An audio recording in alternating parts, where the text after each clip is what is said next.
Corey here with another podcast for Healing Through Yarning. I thank the settlement again for letting us use their space.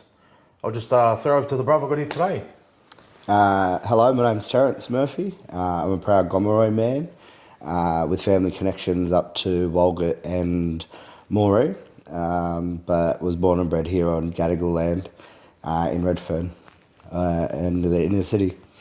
But eventually was adopted out or went into the out of home care system at 9 months old and grew up in Punchbowl in Western Sydney. Yep. So in between the two communities. Thanks for that, bro. I guess, yeah, those two communities very similar but very different. Low economical circumstances, but I guess, yeah. Yeah, and very culturally diverse as well. Yeah. And have both experienced, I guess, gentrification in their own aspects, which has had a cause and effect on the local community. So, yeah. Yeah. Very similar. Yeah, so I guess growing up in those, as a young fellow, been two different worlds. So, yeah, growing up in Punchbowl, but I guess coming over to Redfern to see family and mod, how was that for you? Yeah, so how that came about, I guess, is quite a unique circumstance, I guess. I don't really know myself exactly what led to me being in out-of-home care or being under the care of the person which I ended up being with, which was around the corner from my paternal grandmother. Okay. So, paternal being my father's mother. Yep. So, and her children. So I grew up with my uncle and first cousins, knowing who they were and would play with them regularly. So, that was the beauty of Punchbowl, and they were around the corner. So I was never not allowed to go around there, and I was never not made aware that that was my family. Yep. And then I also remember from a young age being brought into Redfern to where my maternal side or mother's side of the family lived. So I always knew who my family was and could remember them from a young age. So I don't know at what age I started coming in by myself or being allowed to be dropped off to spend time with my siblings. So my family makeup or immediate family makeup is I have an older brother, Wayne. Yep. A younger brother, Jacob, who sadly passed away of SIDS at a young age. Then a younger sister, Talisha. And then on my dad's side, I have another younger brother. Oh my God, his name has slipped my mind. Wow. It's really gone. We'll come back to you, brothers. Yeah, but he is not a little brother. He's taller than all of us. He's huge. Aaron is his name because we always make fun because my dad's Darren and my mum's Sharon. Okay. And then he went and had a son to another woman and called him Aaron. So the comedy in it's hilarious to me. But yeah, so I was often brought in to I guess be made aware of and hang around and be exposed to my biological family. But this is early 90s, early 2000s. The drugs and alcohol that was prevalent within the community was right there in your face. And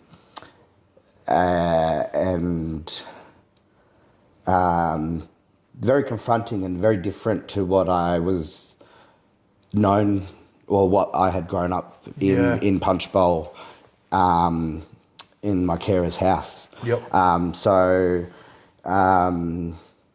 It was weird to try to experience it, and in many ways there were many times I was quite embarrassed to be associated with Redfern. Yep.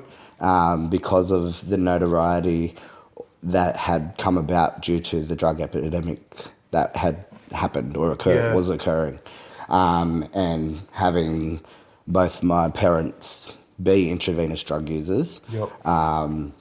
There was an added extra layer of, this is, hitting home when I was returning to Punchbowl and going to a predominantly white school and would hear racist comments or commentary around Redfern. Yeah. Like I remember one particular time in high school, and a kid.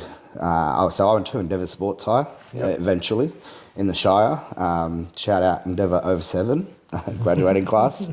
And I remember there were two incidents. The first one was one kid made a offhand comment about they drove past the top of Redfern, and they described this crazy Aboriginal man with no shirt on, dancing and carrying on, and we all know who that was, Uncle Ning. Yep. So straight away, I knew who he was talking about, and I took real offence to the comments that he was making. And he was like comments about being barefoot and, you know, how could that be possible when there's so much drugs and needles and stuff? Yeah. And I was like, but I've walked up Everleigh Street barefoot. You know, I've been in the park on Everleigh Street barefoot and would be in the community and hang around. So I took quite offence to what this kid said. And then the second time was, so as I said, 07. So it was an election year. Yep. Kevin Rudd was elected. But during the election campaign, there was a comment made around, it was a PE class, and a kid the teacher asked, or I don't know who it was, but someone asked the question why an Aboriginal person would never be a Prime Minister at that time. And a student said because they would spend all the money on petrol. Wow. And I had a metal ruler and I slammed it on the table, and I was like expecting a response from like the teacher at the time, but even the teacher shared in a way by not saying anything, the same views, I guess. Yeah. And this is the Shire, Sutherland Shire, so whatever, I guess, understandings or experiences that you have with the people that live in that community, or what you've heard or seen. 07, I guess, I think was the same year as the Cronulla riots. I'm pretty sure. Yeah, it was around that time. I'm pretty sure it was, because I remember sitting in an assembly hall around the time or just after, and they were discussing going down to Cronulla Beach because there was going to be this big event on the weekend. Yep. And these were local kids, you know, speaking to me who they didn't know that I actually lived in Punchbowl. Yep. Surrounded by a lot of Lebanese brothers and sisters, or Muslim or Islamic people, people who their religious beliefs is in Islam. So I had these white kids, white local Sutherland Shire kids, trying to get support from an Aboriginal person to go and back them up about an incident of racial discrimination that they felt occurred on the beach to try and protect them. Yes. Which then we know that what happened, so I found it very funny that, you know, that occurred, but that was, you know, it adds to, I believe, the contextualisation of the racism that I experienced within the school. Yeah. But it goes to being brought up in two different worlds, I guess. Yeah. Back to what you were saying about, you know, growing up in Punchbowl and growing up in Redfern. So, but I'm very thankful for my caregiver, or the woman who raised me, to have afforded me those opportunities, because, you know, the out-of-home care system for many people isn't like that, and they don't get to see their parents or their siblings or their family. So I'm very fortunate in one aspect, that I was provided that opportunity. But then, I mean, it's a double-edged sword, because I think always coming from, or knowing that I was told I was adopted, but I've read my my DCJ file, or part of it. I don't think they release all of the information, but it doesn't say that I was adopted, but wanting to know where I came from and wanting, I guess, to understand and to get vulnerable, I guess, why. You're right, bro. Why I wasn't good enough Yeah. for anybody to, I guess, step up and want me, because I know and understand now how my parents' circumstances, that they didn't have the capacity to look after me as a child Yep. because of their drug use and their relationship with the law. So they were in and out of jail. So I know and understand that they did not have the capacity. But why did nobody else in my family step up and say, I'll look after him? Yeah. You know, why did my grandmother have care and care rights over my older brother and my younger sister, but I was still in out of home care? Yeah. You know, why was that? Yeah. So,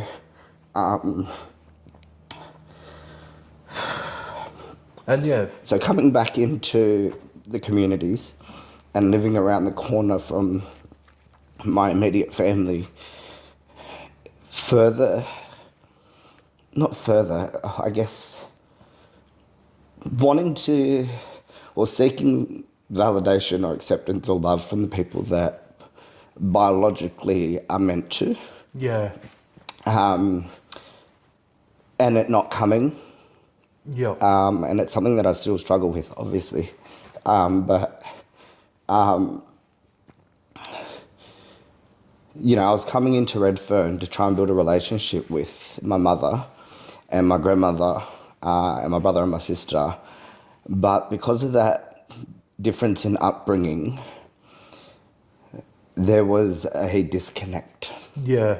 that really was evident, and it forced a lot of negative experiences to occur Yep. between myself and my mother and my grandmother on my mother's side, and fractured the relationship. And it, yeah, it's something that I've learned to accept to a level that it may be something that I'll never be able to understand because, or be able to get. And it's not me or my fault. Yeah. This is systemic. Yep. This is intergenerational trauma. So my mother's mother was taken and was part of the stolen generation. So the intergenerational trauma, if you have an understanding of it, if you don't, you should. And it's just that cycle of repeat happening. Yeah. Child removed, goes to try and seek their family. For whatever reason, there's a disconnect. And I was, just never able to get what I wanted from that side of the family. But it's on both sides of Yeah. the family, unfortunately for me. So even though I had my paternal family around the corner, I've publicly shared this on my social media a couple of years ago about an incident where I was at a bus stop and my paternal grandmother started verbally abusing me and used words such as faggot and other gay slurs. Yeah. I was 10 or 11 at the time. And that really did me over in the head, man. Like, the foreshadowing, I guess. But, you know, your own father's mother using words like that when I was a kid, I didn't know what that was. Yeah. You know, I hadn't even had a sexual encounter yet, you Yeah. know. So if you could see that I was different, why are you ostracizing me for that? Yeah. And why are you not showing the same love and support to me that you do your other grandchildren? Yeah. So, and then there were other issues that occurred that were outside of my control or other people that were involved's control, so my other cousins. Yeah. And then eventually they moved to Maitland or Rutherford, where most of my dad's family still live. Okay. However, we also, in growing up, so around to the right-hand corner was my grandmother and one of my uncles and all my cousins, and then around to the left-hand side and the left corner was my dad's other brother, Uncle Mike. Okay.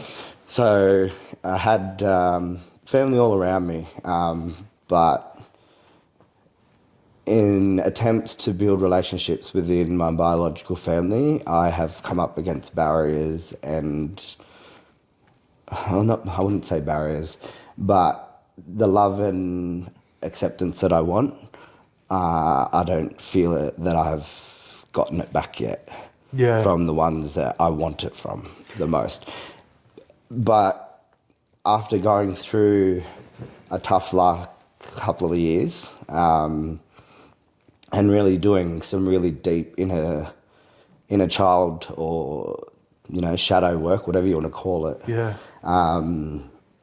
Because I really just innately want to be a good human, and I think if you're unable to or not willing to learn about some of the hardest stuff in life or the negative aspects of your life or why you are the way you are, for whatever reason, whether it's an environmental factor, biological factor, whatever contextualized issues that make you who you are or the way that you see the world, or the way that you think you fit into the world, I really want that deep understanding. So, and then I've always had that from a young age, and I guess it's from being removed and always wanting to be accepted. So trying to learn about where my flaws are so that I could fix them to then be accepted. But, I've since long left that idea in the past, because I know that my self-worth and value is not placed in the hands of others.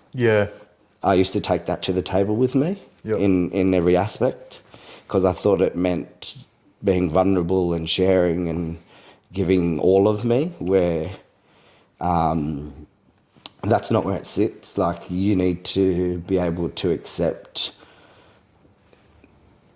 every part of who you are and what you've been through, because it's what makes you uniquely you, and it gives you your unique viewpoint of this world. Exactly right.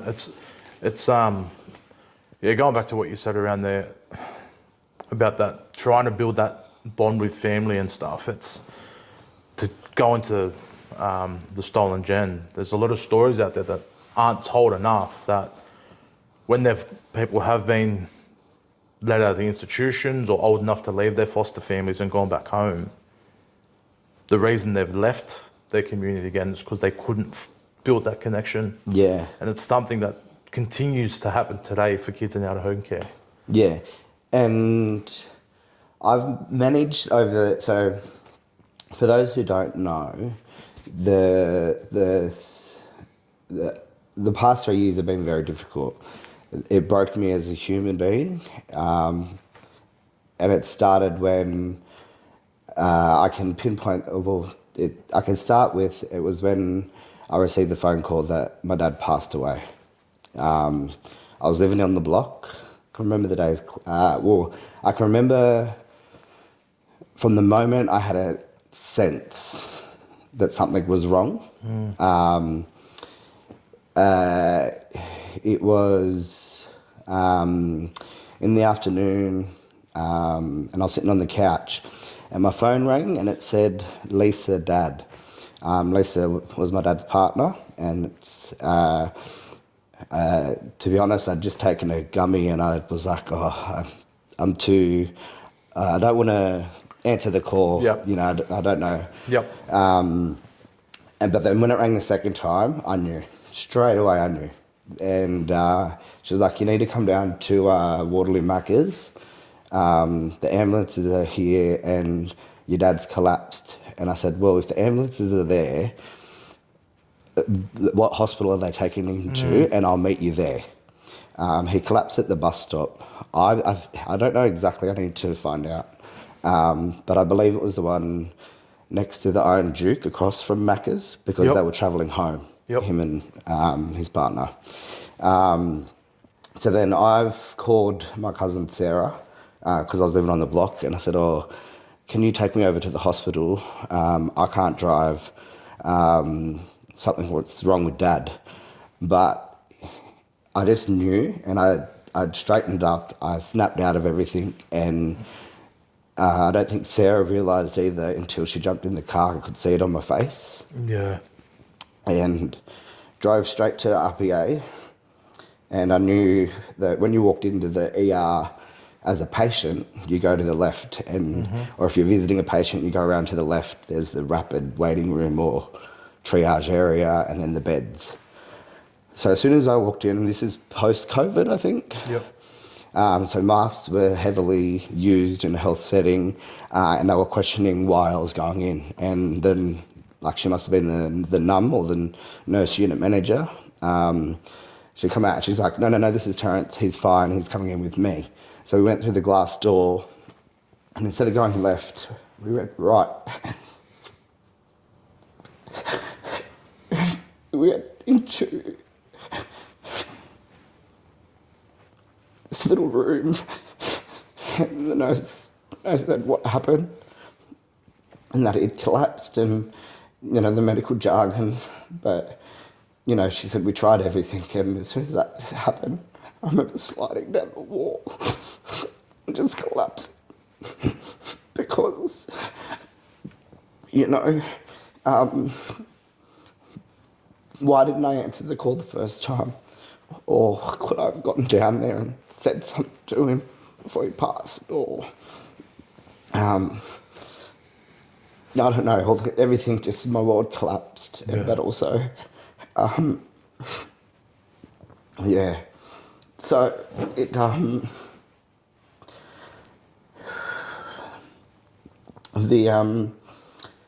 but then I picked myself up because I knew that there were phone calls that needed to be made.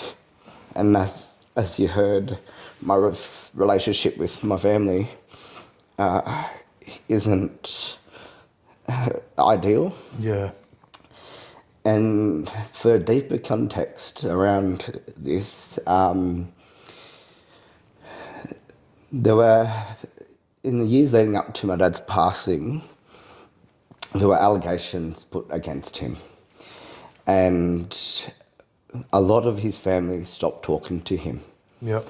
And I was one of the only people that stuck around and stood by his side. And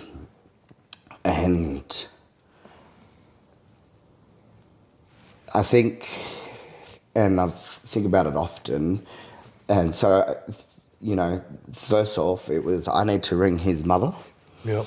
and let her know. And I remember distinctively calling the phone number and shoving the phone like that up to the nurse and said, you have to tell her because I can't. Yeah. You know, what do you say? But also with the context of you weren't speaking to my dad at this time. Yeah. You know, like, yeah, that was very difficult.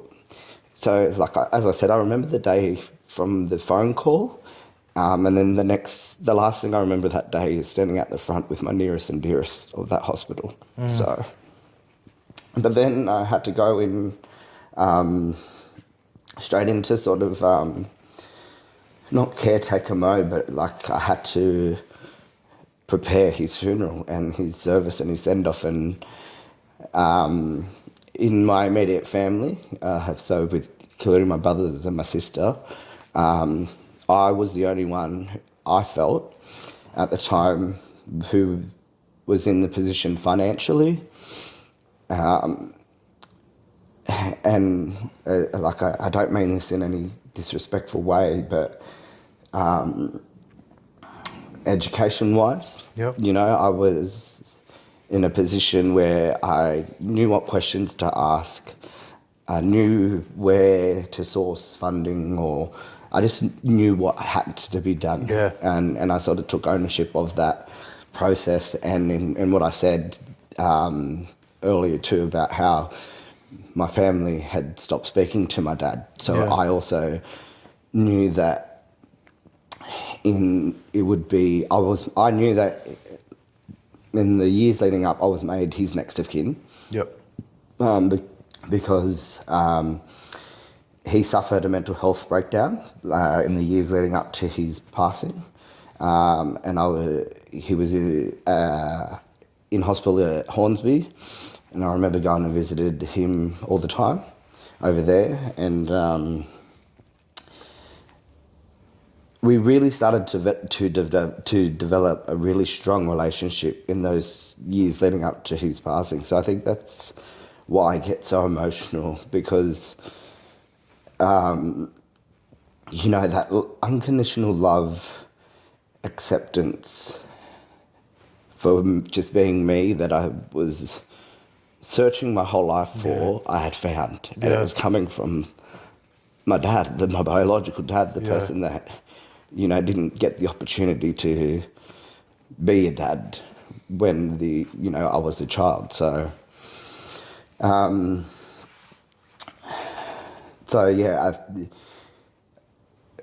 the point that I was getting to, I guess, was, so that was the turning point over the last 3 years of when my life started to spiral out of control.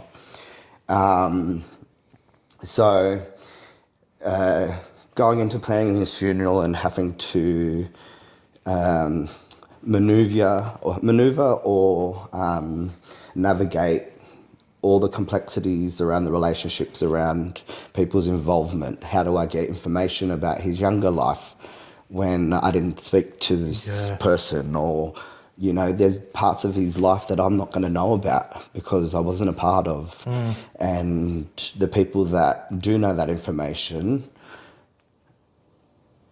weren't speaking to him. So how much involvement do I allow or want them to be a part of this in a way that is respectful to what I believe my dad's wishes would have been? Because you left him in his most vulnerable state or time of his life.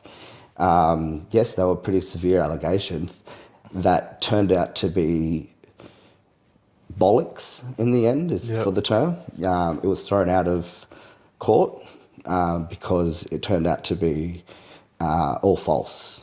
So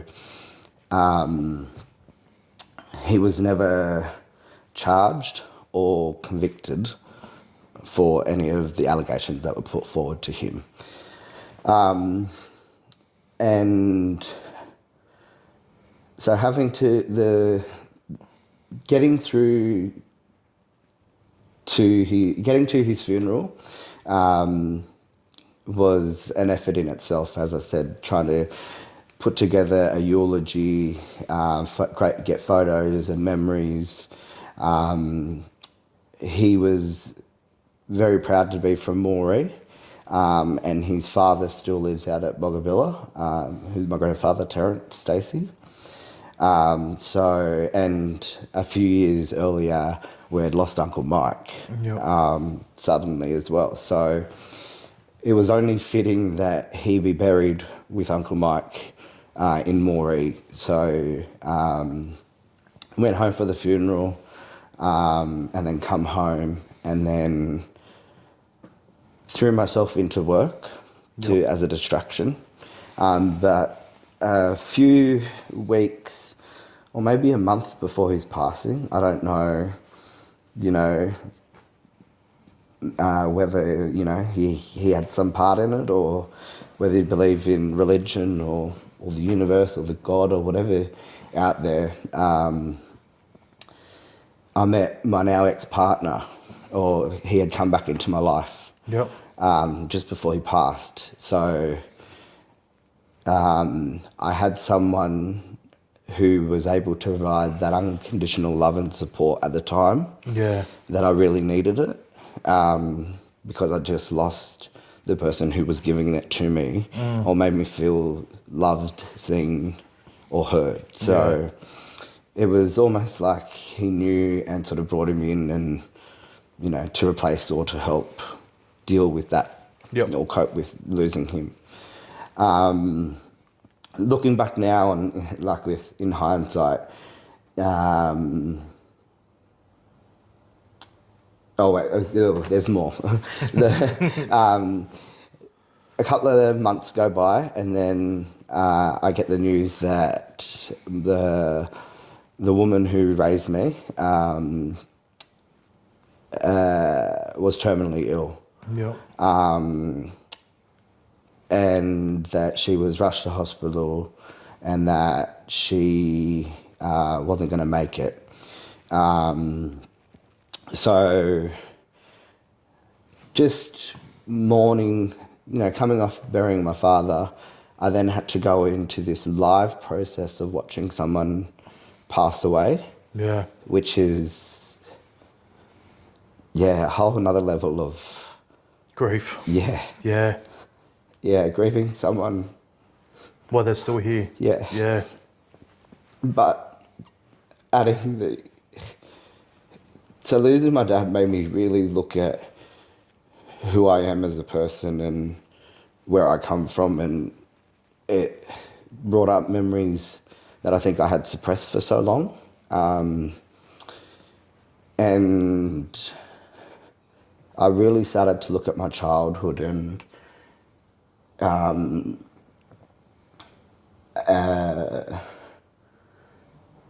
it really wasn't as rosy or picture perfect as one may have thought it was. Yeah. Or from an outsider looking in. And that's because of a number of factors, all the way back to being removed and then being put into out-of-home care. So the first, like I said earlier, I applied to DCJ for my files and I was given some of them. And the first case notes that are in there are of a hospital visit. So when I was born, my mother was using heroin at the time. Yep.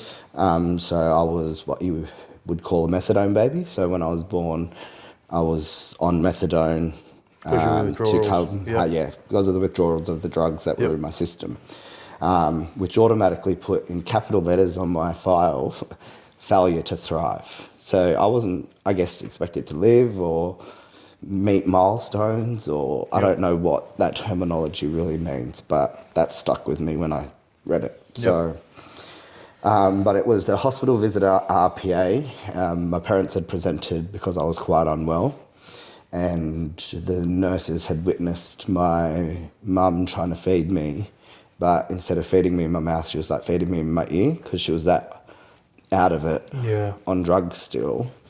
So that was when the red flag was sort of raised and said something needs to happen. Yep. And then the next note is the meeting that they had to determine who would take over my care.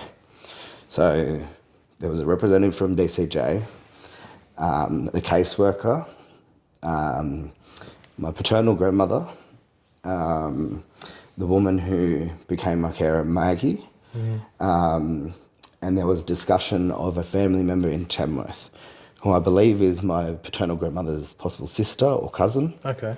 Or we know her as Aunt Irene. I think. I don't know. I haven't been able to have these conversations.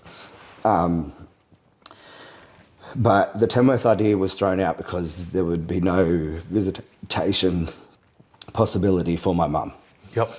Which is something that I think is rarely thought of these days. Yes. Parental rights and for visitation. So they really took that into consideration. Yep. So I guess that's why that was put out the window. But why didn't my paternal grandmother take me. Yep. She had taken in other kids that weren't directly related to her, Yep. but didn't take me, you know. So, and then further through the notes and from my own reviewing of my childhood, the exposure to alcoholism, domestic violence, substance abuse, pornographic material, explicit, horrifying imagery of like dismembered bodies. Yeah. This was all within the home in which I was meant to be being cared for. Yep. And these were behaviours being displayed by my carer from a young age, Yep. and the relationship with alcohol. But then by her son who lived in the home, an older foster brother who lived in the home with both of their partners at the time. So the substance abuse, alcoholism, and domestic violence that I experienced in that home is, there was a failure in the duty of care to provide a safe space for me. Yeah. So, currently in the middle of speaking with lawyers around a court case. Yep. To hold those responsible accountable. Yep. And to highlight that within the 35 years of my life, the same issues that were present when I was removed to now me as a 35-year-old working in the same industry still exist. Yeah. That's 35 years of no change. Yep. So the court case is about getting accountability and to point out where they did wrong, because I can see that it's continuing. So Yeah. I want to be able to address it because it's the field of work that I'm in. Yep. And it's a close passion of mine. So because of my lived experience. So Yeah. but yeah, so my mental health at this stage of watching the person who raised me pass away, whilst mourning the death of my father, and then I lose a close friend. Bet Seska passed away. Yep. And I always got to call her Auntie June, but I think just out of respect, but a lot of grief and loss over the past couple of years that just reminds me that life is so precious. Yeah. And my mental health just, it broke me, man. And I could see how the impacts of not addressing the initial grief and loss that then, as a result, led to the resurfacing of my childhood traumas. Yeah.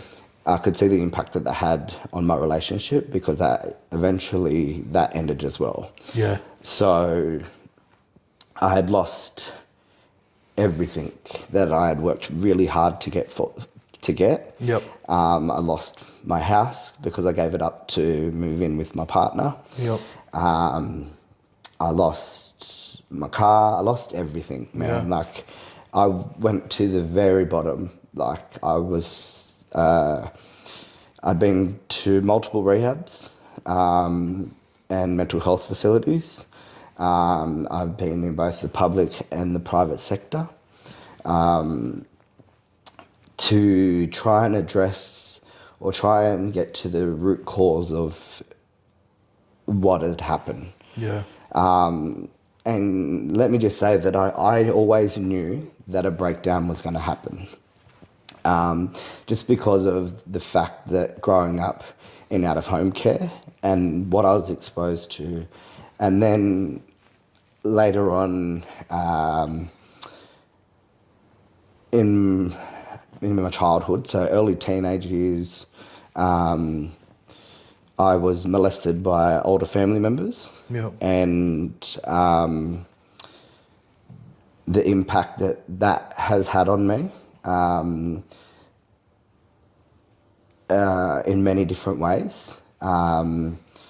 It then, so that was my first ever initial sexual experience. Yeah. Which, you know, my age, like understanding it being a form of abuse, the impacts that has on someone, like, and yeah, I can't explain. Well, I can, because I've done the work and I've done the research and I'm on this path of healing and wanting to understand to myself to be a better person, to be able to make change in this industry to prevent this from happening to other people. Yeah. Or to stop it to happening to people, because we know it's currently happening. Yes. So that first sexual abuse incident unfortunately wasn't the last. And I suffered sexual abuse from early teenage years up until I was 17, 18, when it's no longer called abuse because I am over the age of consent. Yes. From various people, and because of that unique position that we spoke about and living in those two different worlds, Yeah. I was able to hide it, or the people who were doing it were able to get away with it because of the space between the two worlds that I had created or that existed. Yes. So they lived in the shadow of that. Yeah, so if my foster family were asking where was I getting, so what eventually happened and what most abusers do to gain power and control over their victim, or to maintain the power and control and to keep silence, is they find something that the person needs. Yep. And exploits it. The interest, the like. Yeah. So yep. Mine was the love and care and affection, which being a child in out of home care, I wasn't getting, but money. Mm-hmm. My abusers would give me money and presents and gifts. So whenever the family in here would ask about where this was coming from, I would say my foster family. And when my foster family would say where it was coming from, I'd say yep. my other family. And that happened for years. Like, I was able to essentially, it is child sexual abuse. Let's not turn away from that 100%. In no way, shape or form. But in processing it all, it was almost like I was a sex worker. Yes. My needs that weren't being met and that should have been being met at home, in an out-of-home care setting where this person is being paid for, but also has the necessary means to access and support and resources if they failing or unwilling or unable to meet those yep. needs. So I'm not blaming one person. I'm blaming the whole system that was and is still broken. Yep. Because at 16, my older foster brother at the time, he and his mother of his children, they're now separated. They were two people that actually crossed into both of my worlds. Yeah. They had friends that lived in Redfern, knew my parents, and we're close to the Phillipses, Okay. or members of the Phillips family. Yep. So she worked it out, and she cornered me in my bedroom at 16, and she started asking all the questions like, Yep. where's all this money coming from? How can you afford all these brand new shoes? Like, I was rocking the latest TNs, the latest Air Maxes. I I had remember. a MacBook Pro. I had everything. I remember. I was, balling. Yeah. But little did people know the things that I had to do to get that. Yeah. Or Well, endure. I knew really. you at that time, Brian. I had no idea. Yeah. Well, this is the first time I publicly ever told anybody. Yeah. Apart from my counsellors or therapists. So, but this is where it gets really shocking and really hurtful. So she broke me down, and I disclosed to her. So she drove me straight to Riverwood Police Station, Yeah. and I made a report. So we know, because we work in the industry, Yep. that a child at risk of harm would then automatically generate a JCPRP, or a JERT referral at the time. Yep. And it did, because I can see it written in my files. Yeah. Exactly what happened when I went and reported the abuse to the police station. Yeah. It's in my case notes Yep. that I made the disclosure. It says Terence was 16, blah blah blah. The term is in a consensual relationship with an older male who provides financial assistance. Consensual. Consensual is the word that I use there, because Yep. I remember going to Bankstown JCPRP once, Yep. and once only. Yep. Nothing ever happened to my abuser, who I reported at the time. Yep. So no police involvement ever occurred. There was no follow-up, Wow. because the abuse continued after. Yep. And that person, particular individual, stayed around in my life until my early 20s. So, so the police knew, DCJ knew, and the people in that house knew, Yep. and not one person did anything. Yeah. It's that, first and foremost, thanks for sharing, my brother. And as you know, you've done the work. I work in the field. None of it's your fault, bro. Yeah. Yeah, It's what was needed to be done out of survival. I know that. Like, yeah, and this is why I'm not blaming any one individual, because it is a systemic failure of many institutes and many people that could have stood up and made a difference or an impact, yep, or respond to my call for help. yep, Really, yep, because I was not provided any sexual assault counselling or any counselling or response from DCJ, or the love and support that you would expect from family members when a child discloses that they have been sexually abused. yeah, No, it's like the distance grew even bigger between me and my carer, I guess. yeah, So, and the people around me, but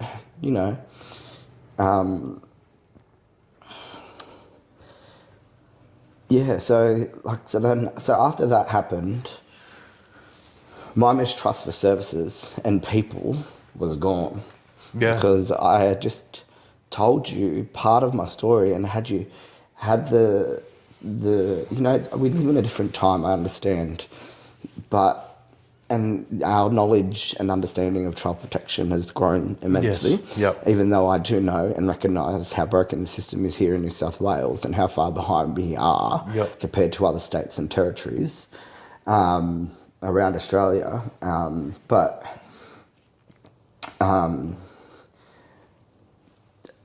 Like you said, I've done the work personally, but I made the conscious decision to go into the field of work that I chose, which is child protection. Yep. Because of my experience and my desire to want to make change. yeah, Now, it might sound a bit conceited and full of myself, but I've always known that I was going to be known for something. I had this feeling that I knew that I had a way of about myself that I could hold the room. Yeah. You know, like I have power in when I speak, people listen. You know, of course, as a child or a young person, those dreams are of fame and fortune and, you know, on the football field or whatever. But I just knew that I was going to be known. And then, so making the decision to go into child protection, I did all the studying that you needed, and would constantly be upskilling, Yeah. and different areas of child protection. So I did a diploma of community services at TAFE, which enabled me to go into counselling in the AOD sector. Yep. And I did some work at Ted Noffs. Excuse me. So I did some work with Ted Noffs during my time at TAFE. Yep. And so my placement, and then immediately after I finished, I was offered a job. Yep. And did some work there. I then left there, and then started working with DCJ, but in housing. Yep. And at that stage, I'd moved to Parramatta. Yep. Because Bridge Housing had built a new complex out there. And it was the first time I ever lived by myself in my own apartment. So that was a huge step, because to highlight yet another failure of the system, I aged out of the out-of-home care program without ever getting a leave-in care package or the support from a caseworker or case manager to say, hey, you're about to leave the out-of-home care system. This is what you're entitled to. This is the support we can offer. That never happened. Yeah, just on that quickly before you go down the rest of your story there, bro. Yeah. For me, working in the sector and not living in out-of-home care or anything like that, but working in a service where so many kids in the out-of-home care were coming in and that not known.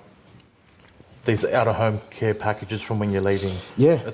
It's like something they hold on to because they don't want to give it. Yeah, but I only heard about this in the last 5 years. Yep. And it's only because of people who I'm close with who have siblings that were leaving care or themselves had left care. Yep. And they received it, that I was aware of it. Yeah. So in telling my story to my solicitor in terms of highlighting where I feel DCJ were negligent Yeah. in their duty of care to me is part of that. Yeah. I was not offered or provided that care at that age.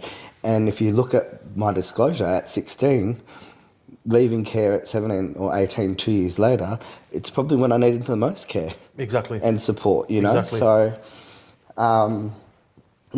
so I sort of put that disclosure to the back of my mind because everybody else did, or nobody else responded the way in which I thought it should have been responded to. So I started working, and then, as I said, I moved out to Parramatta. Peebo and Kia lived down the hall, and Shane Boy and Nulla lived next door. And it was great. I loved the job. It was going well. And then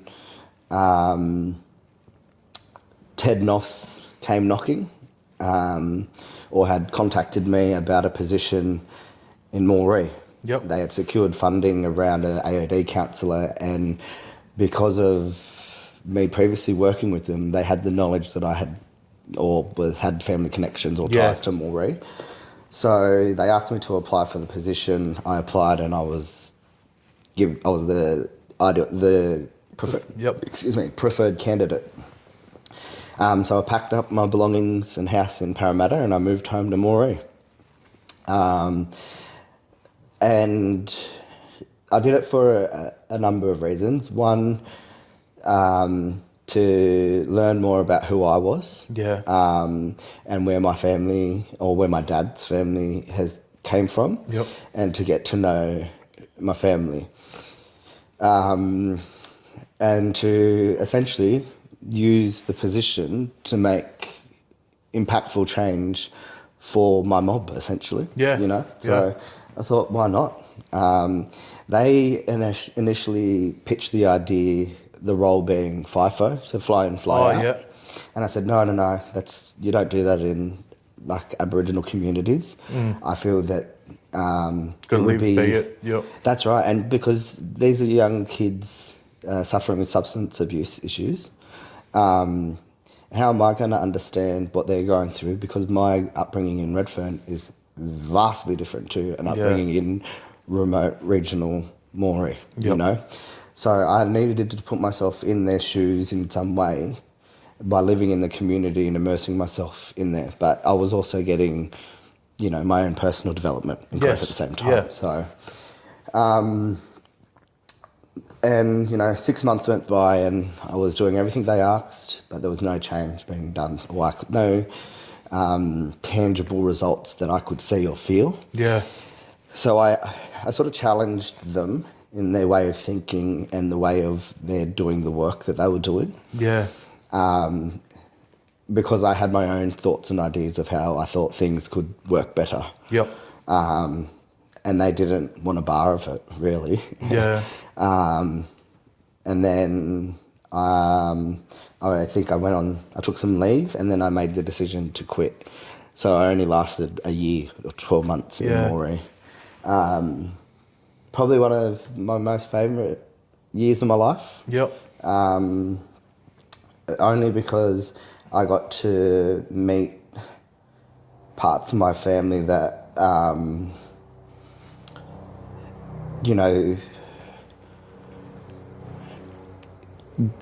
give me that love, unconditional love and support that I always wanted.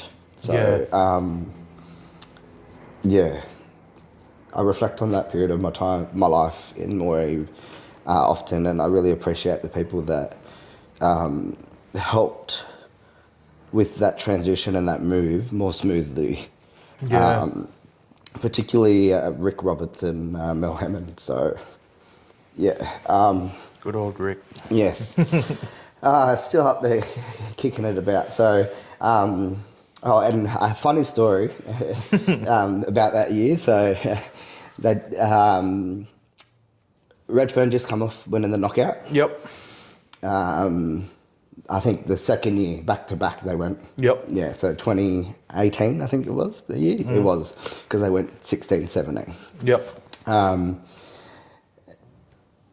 In hosting it, right? Yeah, so because they won it in 2015, because it's 10 years this year. Yep.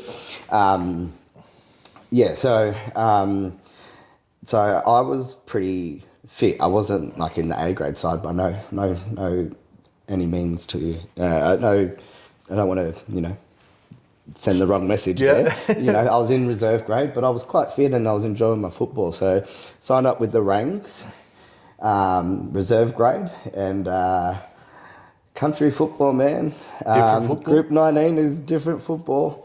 Different breed of people, man. Our first game was against Glen Innes, and I went on it starting hooker. And yeah, the first few minutes went well. I lasted 7 minutes. I went in for a tackle, and the guy that was running at me changed direction at the last minute, and I copped a knee straight across my chin and broke it in 2 places. Oh, wow. But the boys went on to win. The ranks actually went on to win A grade, A reserve, and under 18s. Oh, wow. That year. They hosted the grand final, and I was given a grand final medal.